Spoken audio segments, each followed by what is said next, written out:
Hi friends, three things I want to show you today. One is a very brief part of an interview with Qasem Soleimani's daughter, Zainab Soleimani. It's good to hear a person that is directly involved in part of these assassination programs that the US empire regularly conducts, either via drones of just citizens. They're usually citizens rather than a very famous general like Qasem Soleimani, who, by the way, was one of the main people who was fighting ISIS in Western Asia. And that's one of the reasons why the US wanted to get rid of him. He's an Iranian general.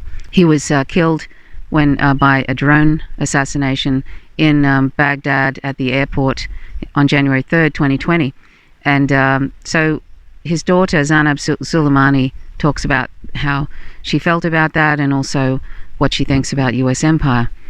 And basically I can describe that in one word, and that is terrorist. She thinks that they are a terrorist state. And one more thing I forgot to mention, that when Zainab Soleimani was talking about how the US created ISIS, basically yes, even Obama admitted that they left a black hole basically for the creation of ISIS. But it's more than that, of course. The US has been funding ISIS, has been protecting ISIS, and that's no secret to anybody who lives in that region.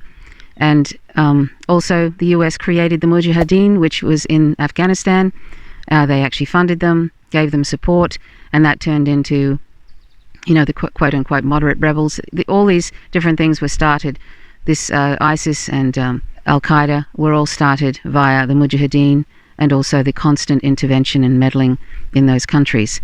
And so Zainab Soleimani talks about that very briefly. That the USA unlawfully assassinated Iranian General Qasem Soleimani using an Obama-era style drone strike on Baghdad airport. The assassination was condemned by UN Security Council members Russia and China, but not France and Britain. In a world-exclusive interview, her first since her father was killed on the orders of Donald Trump. Thank you so much, Zainab, for coming on. Can I just start by asking you, January the 3rd was the day of the assassination. How did you first hear of the killing of your father? Hello there, and thank you for having me. If I want to start by answering this question, I have to say that that terrible night, before a few hours that this happened for my father, I spoke with him on the phone, and then I left to visit my family. I was alone, and I go to my sister's house. And I knew that the situation in Iraq was so dangerous, and the situation was different, and it wasn't like before. So I add a channel for the news in Iraq in my Telegram, and I watched the news in Iraq. Exactly about 1 a.m., I see a video is sharing on that channel Telegram about an explosion in airport Baghdad, and I opened, but I didn't know who was that and what happened. So I had a phone call after that. I hear from one of our friends. He was asking for my father, that where is he okay or no? And as usual that I answered like this on the phone, I said for him, he's sleeping in the house, because I didn't trust the phone. So I said he is sleeping in the house, and he feel relieved, and he told me, okay, thanks God. Because I hear a news that there is an explosion in airport Baghdad, and your father was in the car and they hit it. So I got so shocked and full of stress, like my heart was going out from my chest. And I didn't know what to say. I just told him, can you check please for me? He said, why? You told me that your father is sleeping in the house. I told him I was wrong, and I need you to check for me to see where is he, if you can find him. And I couldn't believe till about 5 a.m. I couldn't believe that this happened. So about 5 or 6 a.m. when I turned on the TV and I saw his picture, I understand what happened. And from that day till now, I'm still shocked about what happened. It's so hard to believe. Here in Britain and across NATO countries, we saw the news reported as a victory, the news of your father's death. I know that months before, he was considered a hero in the fight against Al-Qaeda and ISIS-Daesh, even in NATO nation media. How did he go from being this hero to suddenly being a terrorist. Even Lloyd Austin, the new Joe Biden Pentagon pick, said he was great in combating ISIS and Al-Qaeda. Suddenly he went from hero to terrorist. Why? Well, all of us know this, that Al-Qaeda, ISIS, they are a group of terrorists that America made them. And we have many proofs for that. And my father was the only person who was standing in front of such a terrorist groups. Of course, they are not happy for that my father is standing in front of such a groups, because they made it. They made it to start a war in the Middle East. And they use it to start hurting people and taking their houses, their jobs, their money, their countries. Of course, they are not happy for my father is standing in front of them and destroying them everywhere. And you know this, that, and I know also, recording that Julian Assange, the founder of WikiLeaks, he exposed the email that Jack Sullivan was telling Hillary Clinton that Al-Qaeda is on our side in Syria. Okay, that shows, and this man is still in the prison. Why? Because he exposed them.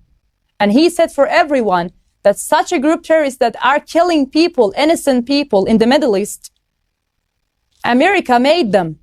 And they are like toys for them. The life of people, innocent people, are like toys for them. They attacked everyone, everywhere. And of course, they are not happy that my father is standing in front of them, and every plan they are making in Middle East, my father destroyed it. And he changed this game. He was the winner of this game, and he destroyed them. Of course, they are not happy, and they kill him so easy in another place, in an international airport. He was the guest of Iraqi people. They invite him to help them. How they dare to kill an official general of a country? They kill it easy, and they said, we kill it and we proud. Why they are proud? Because they kill someone like General Soleimani, that he was destroying all their plans, all the money they were putting on the Middle East. My father destroyed their plans. Of course, they will be happy if they kill him, and they will proud.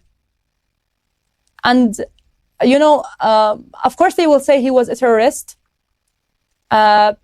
because in their mind, my father, because he was destroying the people they created, he's a terrorist. Because he was saving innocent people's lives, he is a terrorist. Who is a terrorist here? They made these groups. They attacked people. They kill people easily, everywhere. They are the terrorists.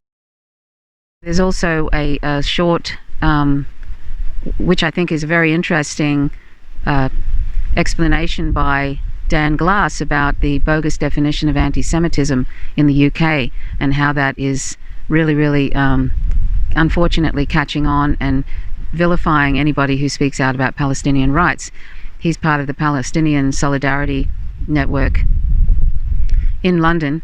And I think he's actually, his parents were Holocaust survivors, and he said he's kind of appalled that they're using this bogus definition of anti-Semitism, meaning if you criticize the apartheid state of Israel, that means you're anti-Semitic. Philip Glass is kind of appalled that that is being used in that way, and he says he refuses to allow that to continue, and that's why he's speaking out about that. Well, unless you've not been reading the news, you would have seen that there's been a huge hit job against Corbyn, against anyone who stands up for the rights of Palestinians, for the rights of Muslims, and it's been strangled and weaponized to state you're anti-Semitic, which is really problematic on so many levels, because as a Jew, the last thing that you should be is racist towards anyone else, considering our history. Unfortunately, a lot of people have bought into that because the media propaganda has been so strong that people have been fighting each other and saying, you're anti-Semitic, when people are just standing up for human rights for everyone. And it's been weaponized to crack down on people who want to stand up for Palestinian rights and for Palestinian freedom. All four of my grandparents were Nazi Holocaust survivors, 2 from Germany, 2 from Poland. And from the very young age, the most formative imprint in my mind was the concept of never again ever. When I used to hear their stories, often war survivors tell their stories to their grandchildren before their children because they try and protect their children. So I heard a lot of my grandparents' survival stories before anyone else did, and as a 12-year-old, when you just want to watch Grange Hill, these things get stuck in your head. And for me, you know, never again ever for anyone. This is also, you know, you've got to challenge what's called a Holocaust hierarchy about whose story gets told in terms of what happened in the war. You know, as a queer Jew, I'm equally queer as I am Jewish, yet all I heard about as a kid was what happened to the Jews, and I've had to find out for myself what happened to everyone else. So the point is, their story has been so formative for me, and I've got a lot of Zionists in my biological family, and I understand the conditioning of apartheid Israel is so strong. I went on Israel tour when I was 16, when you're shown around and being like, look at what your grandparents survived for. Look, it's hot, it's got palm trees, it's better than Barnet and Southgate. And it's very easy to believe. And then you realise there's a huge other story to be told.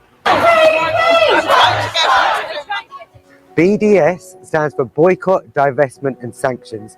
And in this context, it's boycotting Israeli apartheid, asking governments and any governmental system to divest their economic values, their economic goods, divest their full support, practical, financial, emotional support for apartheid Israel, for governments to place sanctions on the Israeli government until they uphold the International Human Rights Charter. So it's a specific three-pronged strategy to confront oppression.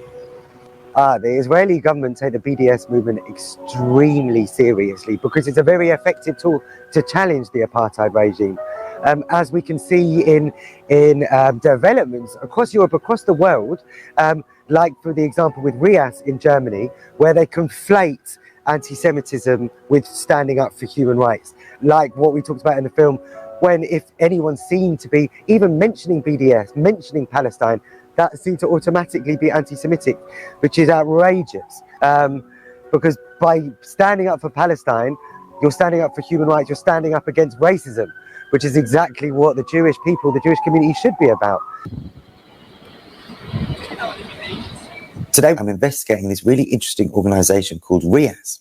RIAS is the organisation in Germany whose remit is collecting data on incidents associated with anti-Semitism. They had recorded 1,083 anti-Semitic incidents in Berlin in 2018. Now that's a 14% rise from the previous year. That's huge. They go on to say, and this is where it becomes particularly poignant, incidents attributable to anti-Israel activism are the second largest classifiable group. For anti-Israel activism, RIAS Berlin includes, for example, secular Palestinian groups and activists who support anti-Semitic boycott campaigns against the Jewish state of Israel. So essentially, they are equating challenging or critiquing the state of Israel with anti-Semitism, which has huge repercussions. If we deducted the 101 incidents related to anti-Israel activism, the total number of anti-Semitic incidents in Berlin would come to 982 in 2018. Whilst this is still a 4% increase from the previous year, it's far from the figures reported by RIAS. We contacted RIAS numerous times, but they refused and seemed anxious to talk to us, so I decided to call them up directly. Hello, is this Rias? Yes, you're talking to Rias, yes. I'm from London, but I'm in Berlin, and I'm in a cafe, and I overheard the people at the table next to me talking about Palestine and the Boycott Israel movement, the BDS movement.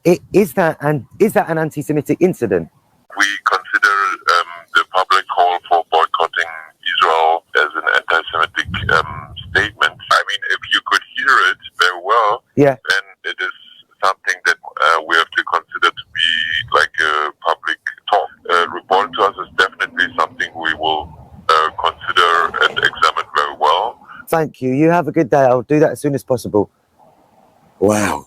And like we saw with the interview with Thomas Sandel in European Parliament, you know, it just takes a bit of questioning to unpack the difference between the boycott of Israel, the systematic apartheid and oppression that's going on, with the boycott of Jewish goods, which are very different things. Because obviously boycotting Jews is a massive generalization and also racist, but boycotting a government, boycotting a state is not racist. Well, this is the European Parliament. I guess this is where the magic happens, eh?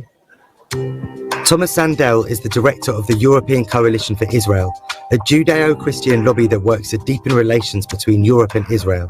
Nice to meet you. Really Nice to meet you. appreciate your time. Well, My pleasure. When I hear people in Europe say, don't buy from the Jews, kauf nicht von Juden, that rings a bell. I heard that before. But what does BDS say? Does BDS say don't buy Israeli products or don't buy products from Jews? Big difference.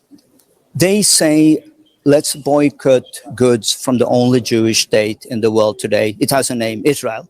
Is it boycotting Israeli products? Does it say that? Or does it say we boycott Jewish people's products? I'm sure if they're smart enough and they have the money and they have the funds and they have the PR people to be able to phrase things in a way that they can get away with it. You can't tell me what it says. What the B... Of course, Israel. Okay. Yeah.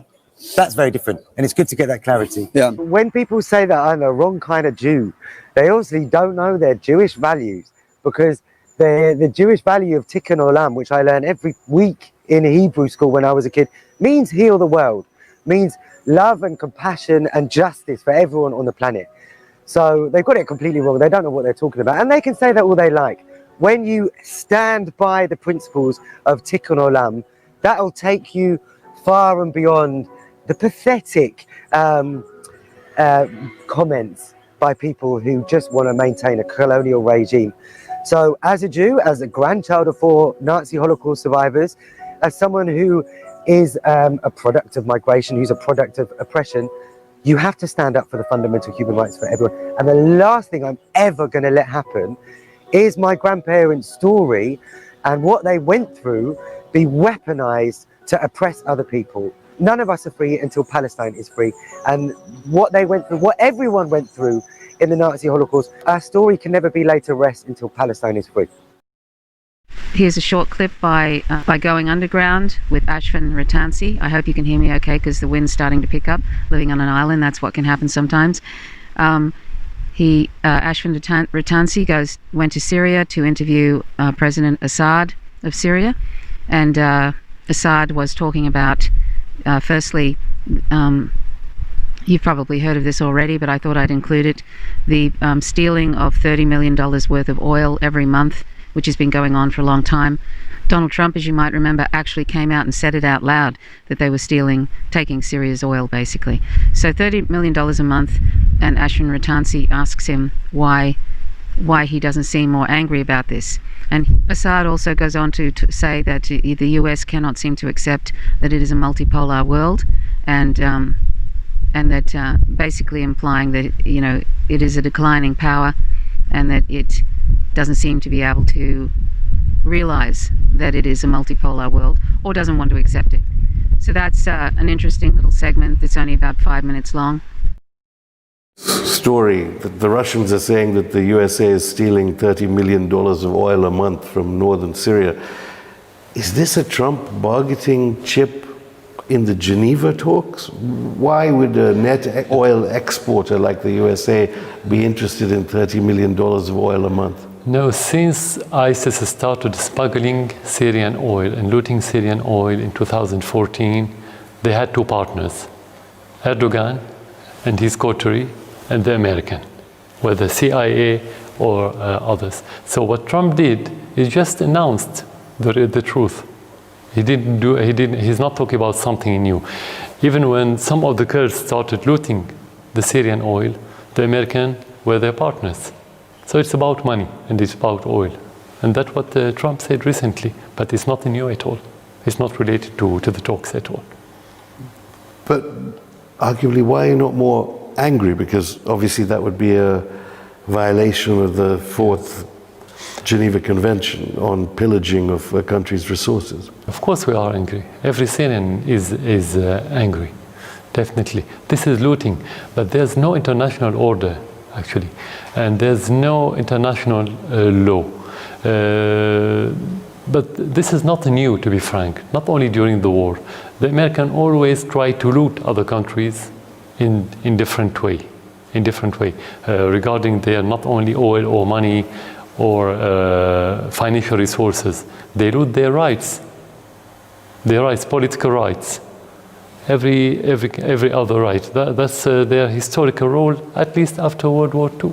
So it's not something new, it's not strange or disconnected from their previous policy, but if from time to time it takes different shape, and this shape, looting the oil, the starkest way of the American policy, looting the rights of other people.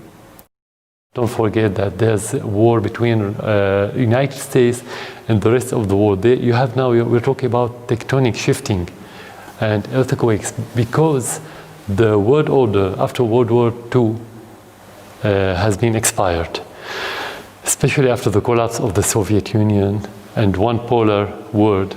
It doesn't work anymore. So you have rising power like Russia and China and India and other countries.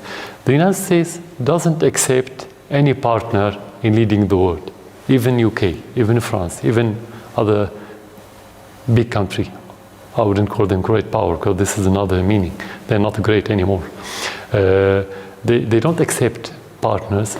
That's why they are fighting now. So the war in Syria is a microcosm of the World War, let's say World War III, but without armament, through proxies. You have different factors. The oil is one factor of the oil, not because of the oil. I don't believe just because of this. The other one I include in there is about Daniel McBride, who is an Australian whistleblower who helped whistleblow about the Afghanistan files, which is, you may have heard of this already, the war crimes. Now, I think war is a crime. The whole thing is a crime, but we'll talk about it in terms of war crimes. He revealed war crimes. He was actually a soldier there. He's a lawyer as well, and he tried to go through all the usual methods of whistleblowing in the Australian Army, and eventually he went to the media. He's facing a lifetime sentence because of his whistleblowing, and that's what you would expect in Australia now. I mean, look at how Australia is ignoring the plight to the Australian government, no matter who's in office, no matter how many parties there are. Pretty much everybody is silent about Julian Assange, and it's appalling. And I've done numerous videos about that. So I won't go into that here, but David McBride, of course, is supportive of Julian Assange, and David McBride is facing a life sentence in prison for the crime, in quotes, of reporting and whistleblowing on awful, appalling crimes against the civilian population. David McBride is our client, Xenophon Davis' client. Just want to put this in context. Australians need to know about this case. Here is a man who was a major in the Australian Army. He was a lawyer. He was in Afghanistan. He actually was awarded a Combat Services Medal. He was at the front line. He had his life on the line. And he became aware of serious systemic issues with our Defence Forces, issues that he raised in terms of unlawful killing of civilians, unarmed adults, unarmed children, where he took that to his superiors. It went up the chain of command, including to the delegate of the Chief of the Defence Force, Major General Hurley, now the Governor-General. He then went to the Australian Federal Police and made a formal complaint. That was ignored. After that, he went to senior politicians, very senior politicians, and raised these issues, saying there is something seriously wrong here, you must investigate this. He eventually got a response by the Australian Federal Police 3.5 years later, when they raided his home and they charged him for leaking information to the media. He admits that he gave information to the media because he exhausted all remedies available to him. He now faces a trial, and as bad as Bernard Cleary and witness case trial is, where they face a 2-year jail term, David McBride faces life imprisonment, because that's what the penalty is. It's a limitless penalty under the Defence Act. Here is a man who served his country with honour, passionate about his country. He's a good, decent Australian, and now he's being dragged through the courts and faces life imprisonment, all in the name of national security. How can that be? And how can it be that the ABC publishes that in 2017 and the ABC was raided in relation to that? And I'm glad that it's still online. So it's so secret and so sensitive, it's still on the ABC website. May it stay on the ABC website. How can that be? How can it be in this country that good, decent people, patriotic, passionate about their country, about Australian values, are now being caught up in terror laws that were designed for Al-Qaeda and ISIS? It is an abomination. Annika. I think it comes down to how whistleblowers are treated in this country, and not just legally, but how we treat them socially. I think something about the way Australia is, we see them as dobbers or squealers or people that just won't get on with it, and that they want to highlight bad things they see. I think we've all walked past standards we don't necessarily accept, and not all of us have, will speak up about that, and that's not necessarily a good thing. And you touched on it there, Nick, but there's some research that's come out from Griffith University about whistleblowers, and 97% of them try and raise it with an employer first if they see an issue at a hospital or wherever it is. 16% go on to try and raise it with an overarching body or a watchdog. 1% end up going to the media, and usually after they've exhausted every other option. We don't have this crisis with people, with too many whistleblowers.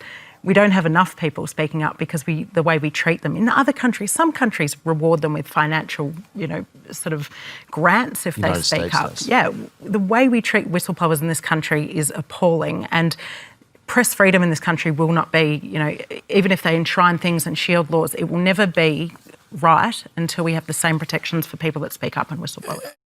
Nick Xenophon, who was a politician, but now he's just continuing on with his law firm. He's the one that is representing David McBride. I hope he's good. He mentions how, there are, two different groups. There's war crimes, and then there's, the lawful killing. He uses that word lawful. There's unlawful killing and lawful killing. I don't like the way that conversation is framed. I think that if a state, another state like the US empire, is occupying and terrorizing the community, the civilians in that country, they would not put up with it themselves. The US would not for a moment put up with one scintilla of what they've been doing to other countries. But the US, and this is where we frame these discussions in a really bizarre way, the whole thing is unlawful. Being there, terrorizing the civilian population, killing people who are basically trying to, fight against the occupation. And they're called insurgents in quotes. And somehow if you're trying to fight against a terrorist nation, terrorizing your people, terrorizing the, children, killing children, destroying towns, destroying everything, basically, infrastructure intentionally, and then bringing in neoliberal corporations to then, take over. Somehow you're somebody who is a target of a, quote, lawful killing, end quote. You're an insurgent. Well, of course, anybody in any country where the things that the US empire is doing repeatedly in countries again and again and again, of course you would want to probably stop something like that. I'm not for violence. The sort of terror and the appalling behavior of these occupational forces, this terrorist nation, the US empire, which has 800 bases plus all over the world and is terrorizing one nation after another if they do not submit, if they do not do what the US empire wants them to do. That's, you're going to be the target if you resist. Any nation that is being terrorized by US empire has every right to resist in whatever way they see fit. And unfortunately, because we're Western imperialists, we feel like they shouldn't be doing that and that they're the enemy if they resist an occupation and a destruction of their country. It's truly amazing, but that's how we view it. And that's how it's framed in Australia and in the UK and in the United States and so forth. And that's why we don't want to play into that kind of narrative, talking about people as insurgents and whatever. They're just trying to get rid of a terrorist nation, terrorizing them. Anyway, so those four pieces I thought were kind of interesting, and I put them together. So I hope that you found them interesting. And please check out the whole interviews. These come from various actual interviews and they're longer than what I've put up there. These are only snippets of them, so I'll leave some links. I hope I remember to leave some links in the information section so that you can check them out. Thanks for watching. My name's Trish Roberts. You're watching Faint Signals from Vigo. Till next time, bye for now.